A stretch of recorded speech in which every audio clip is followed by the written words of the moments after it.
Hello everyone, it's Tiffany from Rattle the Stars Studio, and today we're making a new Victorian top.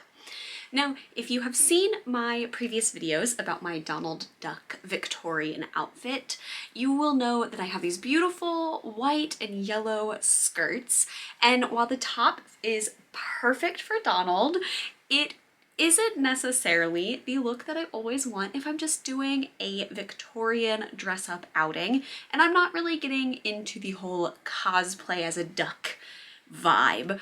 So I'm going to make a top for those skirts to make it just a generic Victorian outfit. So I have my pattern. We're using a Butterick pattern. We're going to make view C because it gives us these really pretty points, which is going to match really nicely with the apron skirt that the outfit already has. So we're going to start by tracing our pattern, doing some mock-ups, and then we'll get right into it. So let's get started.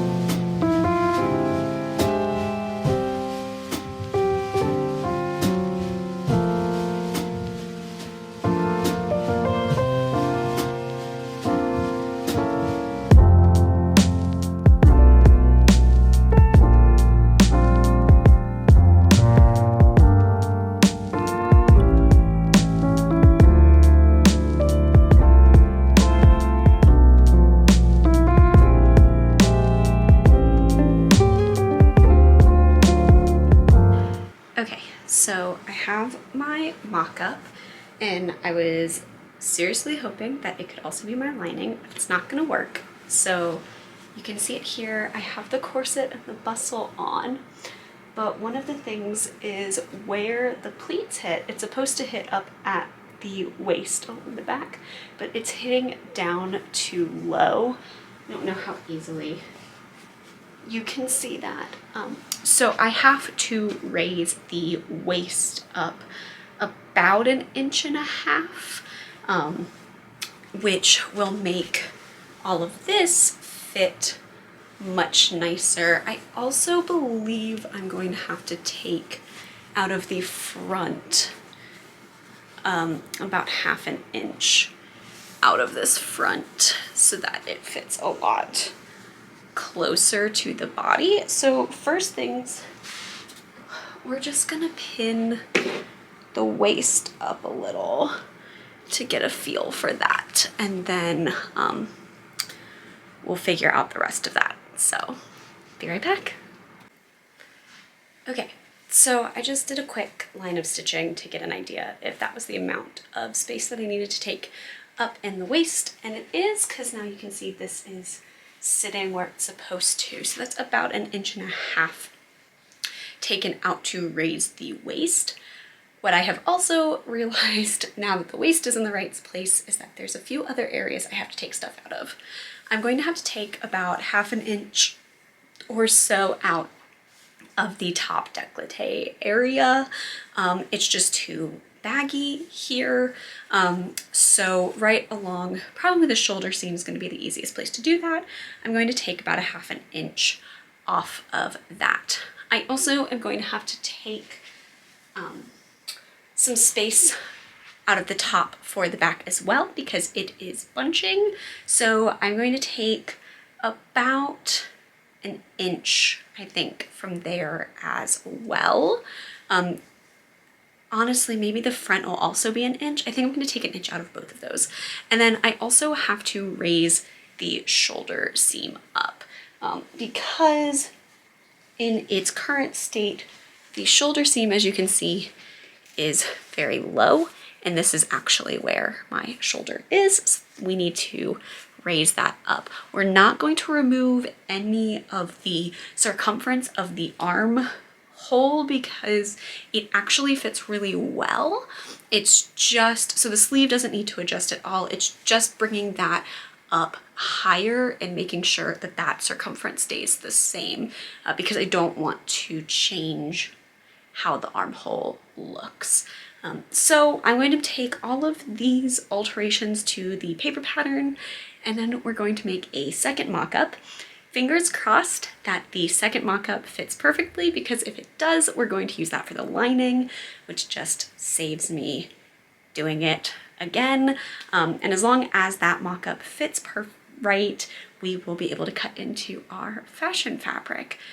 When it comes to Victorian fitting, like, you just have to do mock-ups because there's so many areas for little tweaks, and I should have known from the start that I was gonna have to raise the waist, but I was a little too hopeful. So this is where we are. Let's go adjust our paper pattern.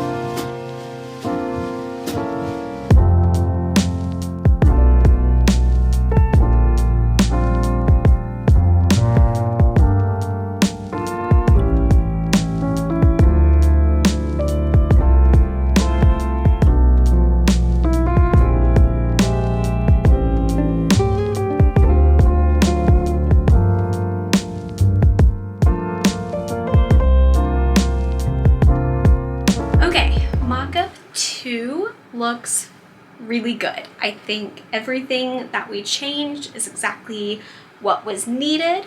It is now hitting right at the correct spot at my waist, so that is great. Obviously, I will have to hem these sleeves when I do the final outfit, the final top, but that can wait, and everything is fitting really nice and snug.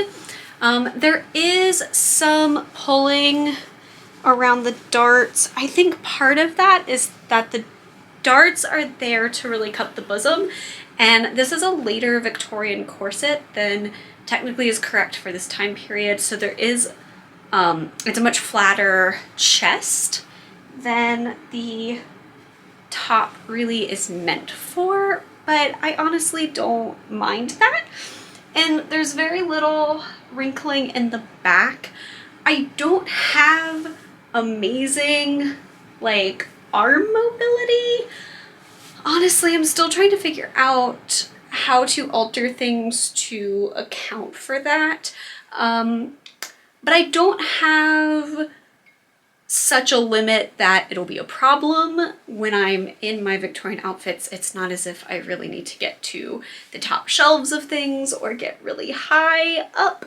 Like, I don't need huge range of motion, and this isn't that much more or less than my Donald Duck top, which is fine. So we are going to call this good. I'm going to use this as the lining, which is really ideal. And now we get to start on the pretty fashion fabric. Yay!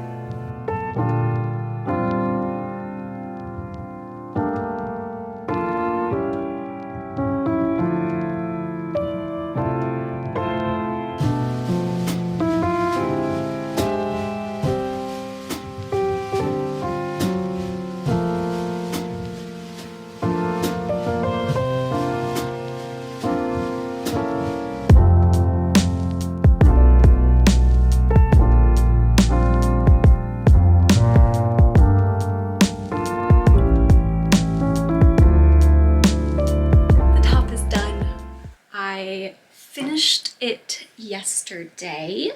We have all of the trim on.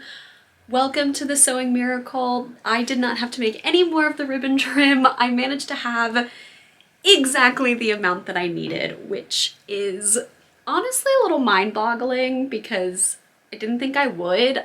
I literally went out and bought another spool of ribbon to make sure that I had enough for this project because I didn't think I had enough still left over, but the universe said you don't have to pleat more ribbon. You got this. I did obviously have to make more ruffles. But there you go.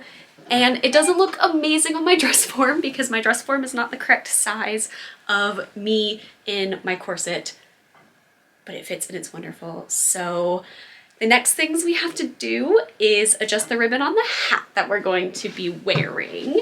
So I'll show you guys. I have this little straw hat. I've already taken off the ribbon that used to be on it. It'll just tie on. We'll probably do like a jaunty angle.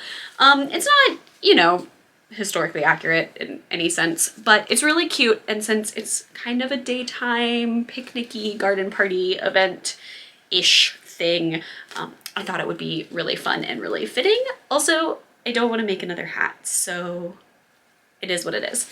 But we're going to put matching yellow ribbon along the sides so we can tie it on. Also because I don't have any hat pins. So we're gonna have to do that. And then we also have to make some hair pieces because I don't have long enough hair naturally for like a big updo. Also I have an undercut, so like half of your available hair is not on my head. So we are going to cover these very cheap hair donuts with some extension pieces. It's wig wefts. I've had this for quite a while. It's just a pack of wefts. I got them at a local beauty supply store. They are close enough to my hair color, so it is what it is. But let's do that and then we can put everything on. I'm really excited to show you guys it, especially day of. So let's go do those last couple things and get going.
Have it. I am so proud of how this outfit turned out.